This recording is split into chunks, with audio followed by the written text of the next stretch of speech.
Dental caries ये वो सारा हो गया था। और आपका टंग, उसके बाद क्या था, स्टमक के बारे में, पाउच शेप्ड स्ट्रक्चर है, ये भी हो गया था। क्या क्या निकलता है गैस्ट्रिक जूस में, HCl, म्यूकस और गैस्ट्रिक एंजाइम। कहाँ पे किसका डाइजेशन होता है, duodenum, jejunum, ileum. Large intestine का पढ़ लिया था हमने। Salivary gland, liver, pancreas, pancreas से क्या क्या चीजें सेक्रीफाइस होती है। माउथ, माउथ में क्या होता है, स्टार्टिंग में सलाइवरी ग्लैंड होती है, वहां से अमाइलेज निकलता है, स्टार्च को क्या कर देता है, शुगर में कन्वर्ट कर देता है। ये सारा हो गया था ना यहाँ तक। यस सर, रेस्पिरेशन स्टार्ट करना। हाँ ये हो गया था। एक ये वाले स्लाइड को देख लो ध्यान से। सबसे पहले क्या करते हैं, भोजन लिया उसको कहते हैं इंजेशन। ठीक है, फिर उसके बाद में क्या होगा, उसका डाइजेशन स्टार्ट होगा। उसमें क्या क्या होगा, सबसे पहले carbohydrate digestion initiate inside mouth, starch is converted to simple sugar by salivary amylase। हमारे सबसे पहले क्या, salivary amylase किसको कन्वर्ट कर देता है, कार्बोहाइड्रेट को शुगर में। Protein are converted into, protein किसमें कन्वर्ट होगी, पेप्टोन। पेप्टोन क्या होते हैं, एक बड़ी प्रोटीन के छोटे छोटे पार्ट, उसको कहते हैं पेप्टोन। ठीक है, किसकी हेल्प से, पेप्सिन और रेनिन की हेल्प से। प्रोटीन को कौन तोड़ता है, पेप्सिन और रेनिन। पेप्सिन अडल्ट में, रेनिन छोटों में। ठीक है, फिर emulsification of fat with help of bile juice. Bile juice क्या काम करता है, फैट को इमल्सिफाई करता है, कल इस पे डिस्कशन भी हुआ था। Breakdown of emulsified fat by lipase. ठीक है, लाइपेज क्या काम करता है, इमल्सिफाइड फैट को ब्रेक करता है, तोड़ता है। उसके बाद formation of amino acid, glucose and fatty acid with the help of pancreatic and intestinal juice. ये सारा हो गया था यहाँ तक। रेस्पिरेशन स्टार्ट हो गया था। और ये मैंने बताया था कि सांस लेने को ही रेस्पिरेशन नहीं कहते, वो एक इसेंशियल पार्ट है, उसका जरूरी हिस्सा है, बिना सांस लिए हम कुछ नहीं कर सकते, ये आपको ध्यान रखना है। और सबसे पहले एक फॉर्मेशन को समझो, हमने अब तक क्या पढ़ा, हमने खाना खाया, खाना खाने के बाद क्या हुआ कि हमने उससे न्यूट्रिशन लिया, खाने को तोड़ के उससे न्यूट्रिशन ग्रहण किया, न्यूट्रिशन यानी कि ग्लूकोज लिया, और वो हमारे ब्लड तक गया। ठीक है, अब न्यूट्रिशन हमने ब्लड तक पहुंचा दिया, अब क्या काम करना है, रेस्पिरेशन के थ्रू ब्लड उस न्यूट्रिशन को, उस ग्लूकोज को और छोटे छोटे टुकड़ों में तोड़ेगा और हमारे ऑर्गन तक पहुंचाएगा। ठीक है, जिससे हम एनर्जेटिक फील करेंगे। हमारे हर एक ऑर्गन तक ब्लड क्या करेगा, अब उस ग्लूकोज को पहुंचाएगा, अब उस एनर्जी को पहुंचाएगा। ठीक है, ये काम है रेस्पिरेशन का। तो respiration is the process, respiration is the process where the body break down glucose with the help of oxygen. तभी बाबा रामदेव कहते हैं कपालभाति करने के लिए। ठीक है, इसकी हेल्प से क्या होगा कि ऑक्सीजन आएगी और ब्लड के पास जितना भी ग्लूकोज है वो सारा ऑर्गन तक पहुंचेगा। ठीक है भाई।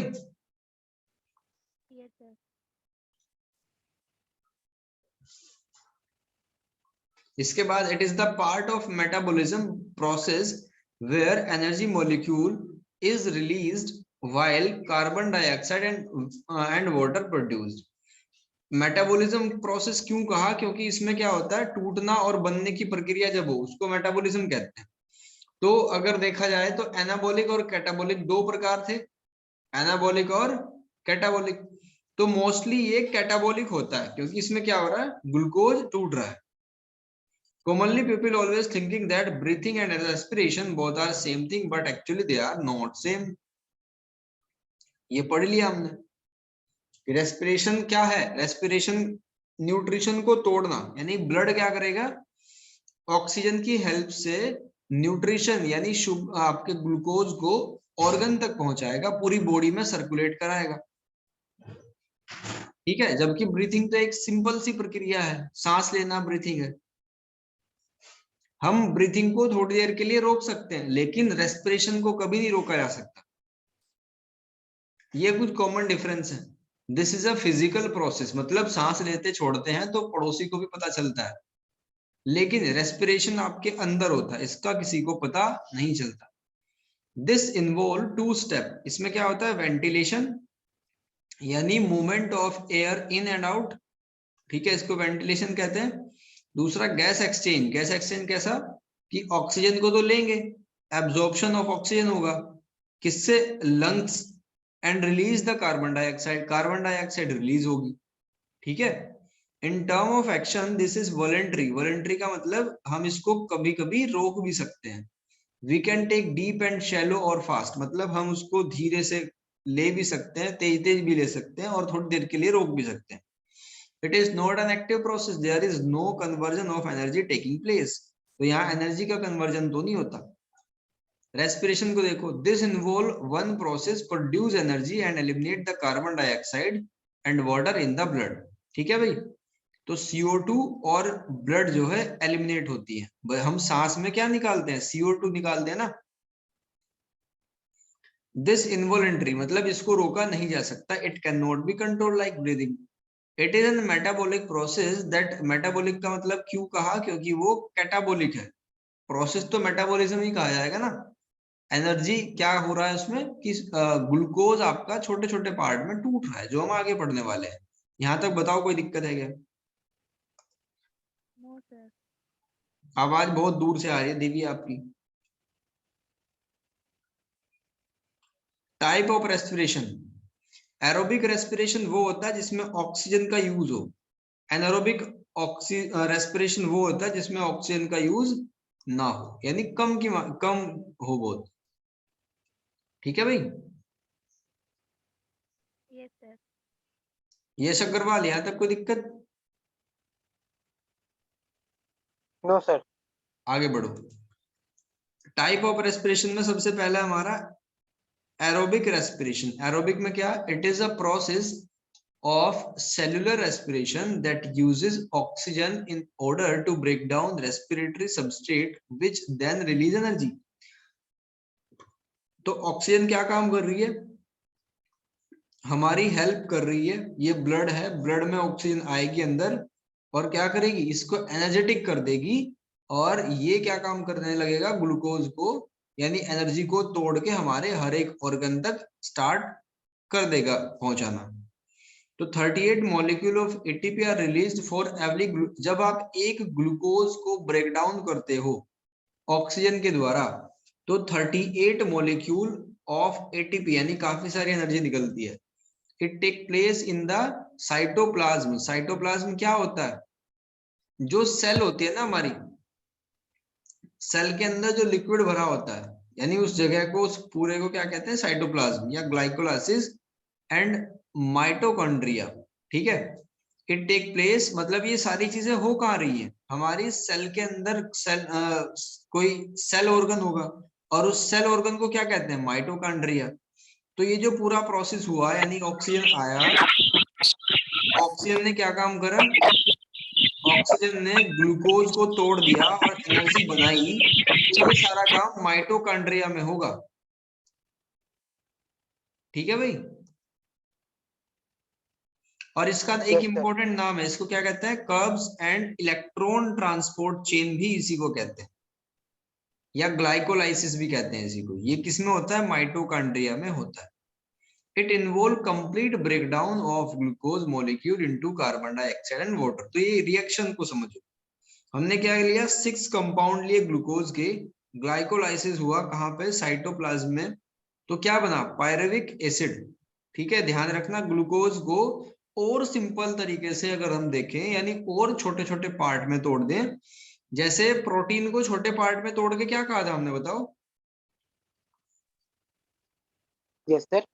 अगर प्रोटीन को हम ब्रेक डाउन करें तो क्या कहा था हमने इसको?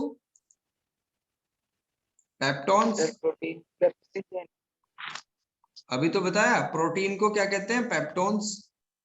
ग्लूकोज को छोटे छोटे पार्ट्स में तोड़ लिया, उसको कहते हैं पायरुविक एसिड, ठीक है भाई। Yes, sir. और ये सारा काम किसकी प्रेजेंस में हुआ? ऑक्सीजन की प्रेजेंस में हुआ। उसको कहते हैं कर्व साइकिल।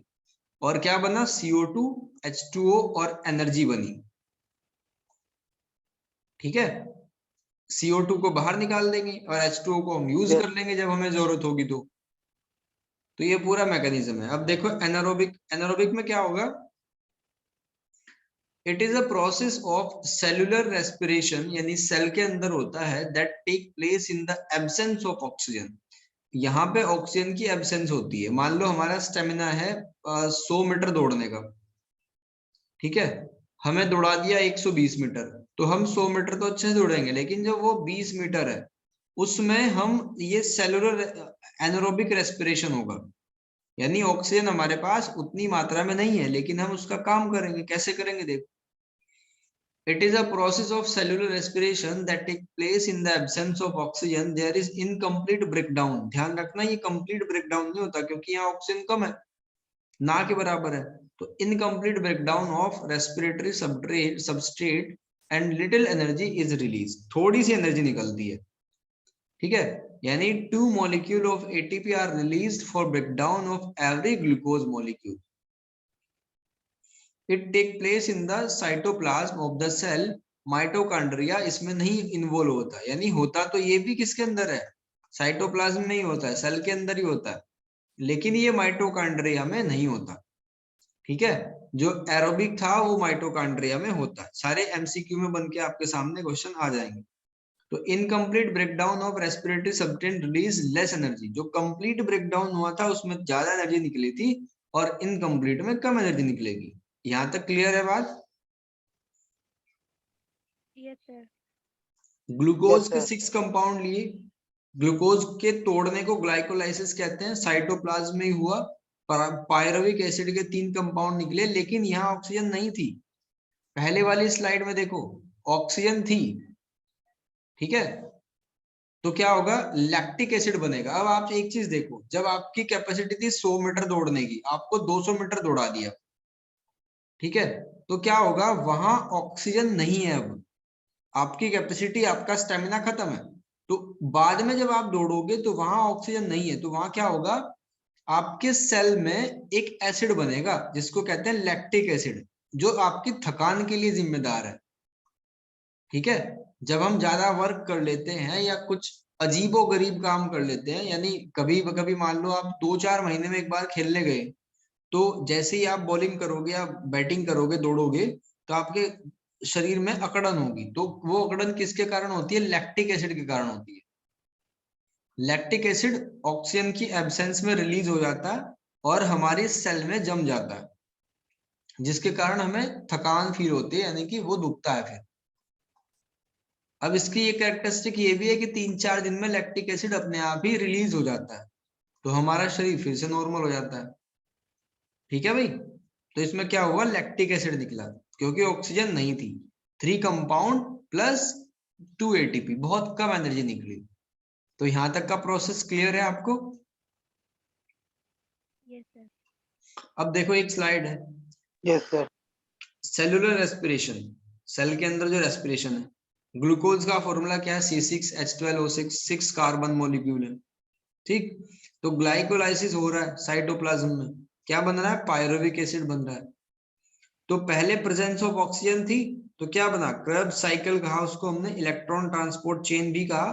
किसमें हुआ? माइटोकॉन्ड्रिया में। क्या बनाया? CO2 H2 एनर्जी और 38 ATP एनर्जी बनाई। ATP की फुल फॉर्म क्या होती है? Adenosine triphosphate. बहुत बढ़िया। अगर एब्सेंस ऑफ ऑक्सीजन की तो क्या होगा? हम थकेंगे, ठीक है, बहुत कम एनर्जी बन रही है, लैक्टिक एसिड और एनर्जी। और अगर हम उनकी बात करें, जैसे आपका ब्रेड वगैरह रखा हुआ है, ठीक है, ब्रेड रखा हुआ है और वो भी अंधेरे में, तो क्या बनेगा? इथेनॉल बनेगा और CO2, यानी वो फूल जाएगा ऊपर की तरफ। ठीक है भाई, रोटियां जो होती है, देखा होगा फफूंद लग जाती है उस पे, तो 2 Yes, sir. Carbon Yeast. Energy molecule और कम, बहुत कम मात्रा में एनर्जी निकलती है उसमें से। ठीक है भाई, Yes, इथेनॉल sir. बनता है वहां पे, इन यीस्ट सेल में। इसके बाद आगे रेस्पिरेशन प्लांट में कैसे होता है? The plant do not have any special respiratory system, so they have to respire in all their individual part like leaf, stem and root. ठीक है भाई, ये इनमें कोई स्पेशल ऑर्गन ऐसा नहीं होता, तो ये क्या करते हैं, इनके हर एक जगह से ही सांस लेते हैं. The plant also have to exchange gases with the atmosphere by simple diffusion process. जैसे हम गैसेस का एक्सचेंज करते हैं, यानी ऑक्सीजन का इनटेक करा, ऑक्सीजन को कहाँ पहुंचा दिया, हमारे सेल में क्या हुआ, साइटोप्लाज्म में क्या हुआ, माइटोकॉन्ड्रिया ने एनर्जी बनाई और CO2 को निकाल दिया, तो CO2 फिर लंग्स ने कहाँ पहुंचा दी, बाहर पहुंचा दी, तो गैसों का एक्सचेंज हुआ. तो ऐसे ही यहाँ पे भी प्लांट में भी गैसेस का एक्सचेंज होगा. ठीक है. Yes, sir. Respiration in plant.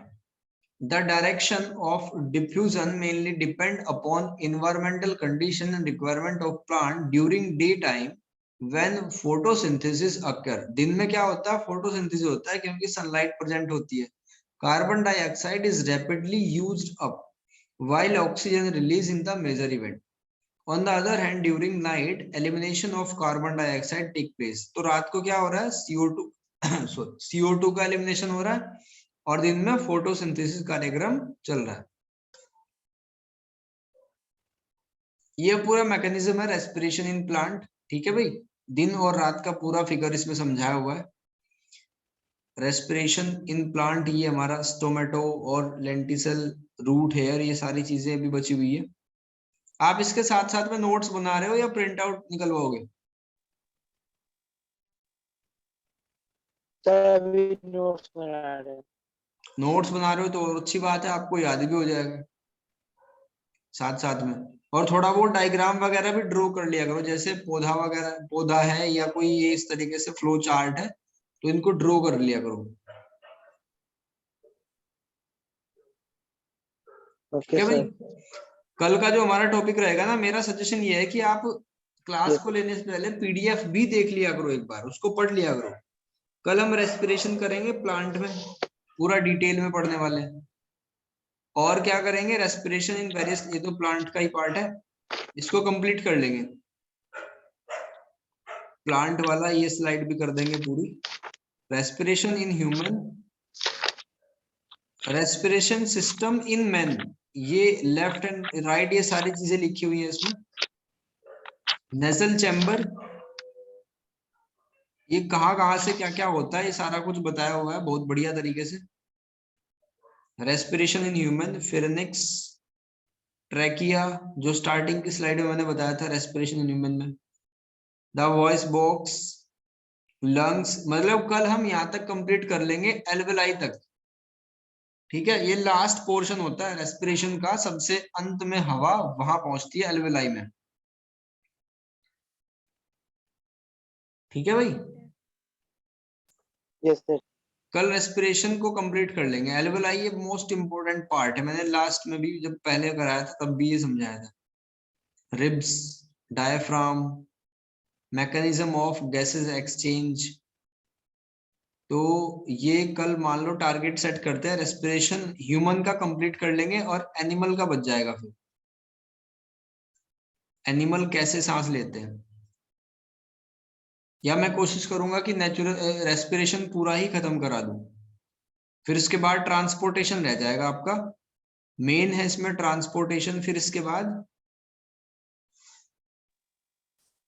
और एक्सक्रेशन. चलो ठीक है भाई, ये 1 बाय 1 करके पूरी बॉडी के बारे में आपको इंफॉर्मेशन दी जा रही है यहाँ से.